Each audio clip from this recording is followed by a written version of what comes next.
আসসালামু আলাইকুম।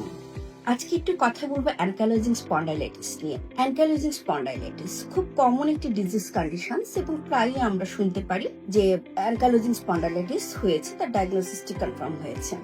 Ankylosing spondylitis হলে কি হয়? সাধারণত এটি অ্যাটাক করে স্পাইনে। প্যাথোলজিক্যাল টেস্ট হিসেবে HLA B27 দ্বারা কনফার্ম হওয়া যায় অ্যানকাইলোজিং স্পন্ডাইলাইটিস হয়েছে কিনা।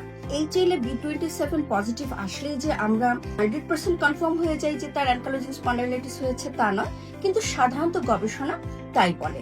এছাড়াও এটিকে কনফার্ম হওয়ার জন্য আরো কিছু টেস্ট আছে যা দ্বারা কনফার্ম হওয়া যায় যে ব্যক্তিটির অ্যানকাইলোজিং স্পন্ডাইলাইটিস হয়েছে কিনা।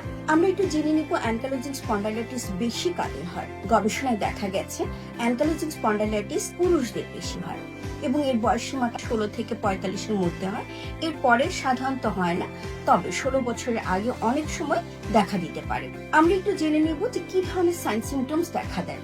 সাধারণত অ্যানকাইলোজিং স্পন্ডাইলাইটিস হলে স্পাইনকে অ্যাটাক করে আগে, এবং যেহেতু অ্যানকাইলোজিং স্পন্ডাইলাইটিস হলে স্পাইনগুলো ফিউজ হয়ে যায়, অর্থাৎ একত্রিত হয়ে যায়। অ্যানকাইলোজিং স্পন্ডাইলাইটিস যখন দেখা দেয় তখন ক্যালসিয়াম গুলো অ্যাকুমুলেট হয়। ক্যালসিয়াম যখন অ্যাকুমুলেট হয় তখন স্পাইন গুলো শক্ত হয়ে যায়, অর্থাৎ সিমেন্টের মতো অনেকটা জমাট বেঁধে যায় আমরা বলতে পারি। এবং এতে যেটা হয় যে শক্ত হয়ে যাওয়াতে স্পাইন স্টিফনেস দেখা যায় এবং সিভিয়ার ক্রনিক পেইন থাকে। এবং ক্রনিক পেইন থাকাতে কি হচ্ছে, রাতে ঘুমোতে পারে না এবং ম্যাক্সিমাম ক্ষেত্রে দেখা যায় যে বিশ্রামের সময় এই ব্যথাটি বেড়ে যায়। অর্থাৎ চলাফেরা যখন করা হয় তখন কিছুটা কম থাকে এবং মর্নিং স্টিফনেস এবং মর্নিং পেইনটাও বেশি থাকে। ঘুম থেকে ওঠার পরে একজন মানুষ যখন অ্যানকাইলোজিং স্পন্ডাইলাইটিস পজিটিভ থাকে, সে দেখা যায় হুট করে হাঁটাচলাটা করতে পারছে না, তাকে 10 মিনিট 20 মিনিট রেস্ট নিয়ে তারপর তাকে মুভমেন্টে যেতে হচ্ছে। এছাড়াও যে ব্যাপারটি হয় যে চলাফেরা করতে গিয়ে আস্তে আস্তে পেইনটি হয়তো বা একটু কমতে থাকে। এবং যেহেতু জয়েন্ট স্টিফনেস দেখা যায়, বিশেষ করে স্পাইন, হিপ জয়েন্ট এবং পায়ের গোড়ালি যেটাকে আমরা অ্যাঙ্কেল জয়েন্ট বলি, এবং মাসেল পেইন থাকে, তার অন্যান্য জয়েন্টসও তার পেইন থাকে, যেমন সার্ভাইকাল স্পন্ডাইলাইটিস তার থাকতে পারে, তার ব্যাক পেইন হচ্ছে।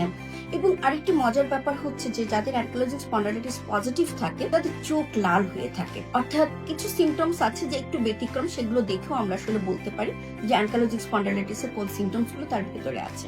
তো আমাদের মনে রাখতে হবে যে অ্যানকাইলোজিং স্পন্ডাইলাইটিস যখন কনফার্ম হবে আর এই ডিজিজ কন্ডিশনসটির অন্তর্ভুক্ত হয়েছে কেউ, তখন এটার জন্য যেমন উন্নত মেডিসিন ট্রিটমেন্ট রয়েছে, একই সাথে আপনার মুভমেন্টের জন্য, সচল থাকার জন্য, পেইনকে কমানোর জন্য ফিজিওথেরাপির গুরুত্বটি অপরিসীম। আপনার এতটা বেশি পেইন থাকে যে পেইনের জন্য ওই পেশেন্ট কাজকর্ম করতে পারে না, বসতে পারে না। ব্যাম্বো স্পাইন এই সিমটমসটা এতটা থাকে যে তাকে যখন একটা কাজ করে তখন ফুল বডিটাকে মুভমেন্ট করতে হয়, ঘুমানোটা তার কঠিন হয়ে যায়। এই প্রত্যেকটি ক্ষেত্রে ফিজিওথেরাপি একটি গুরুত্বপূর্ণ ভূমিকা রাখে। ফিজিওথেরাপির মাধ্যমে বিভিন্ন এক্সারসাইজ প্ল্যানিং এবং বিভিন্ন ইলেকট্রিক্যাল ইকুইপমেন্ট আছে যেগুলোর মাধ্যমে আপনাকে একজন গ্র্যাজুয়েট ফিজিওথেরাপিস্ট চমৎকার একটি প্ল্যানিং করবে। সেই প্ল্যানিং এর মাধ্যমে আপনার ডায়াগনোসিসটি কনফার্ম হওয়ার মধ্য দিয়ে আপনার ট্রিটমেন্টটি চলতে থাকবে। এই প্রবলেমগুলো থেকে ডেফিনেটলি আপনি সেফ থাকবেন এবং আপনি পেতে পারেন একটি ব্যথামুক্ত জীবন। আজ এই পর্যন্তই। ধন্যবাদ জানাচ্ছি সবাইকে।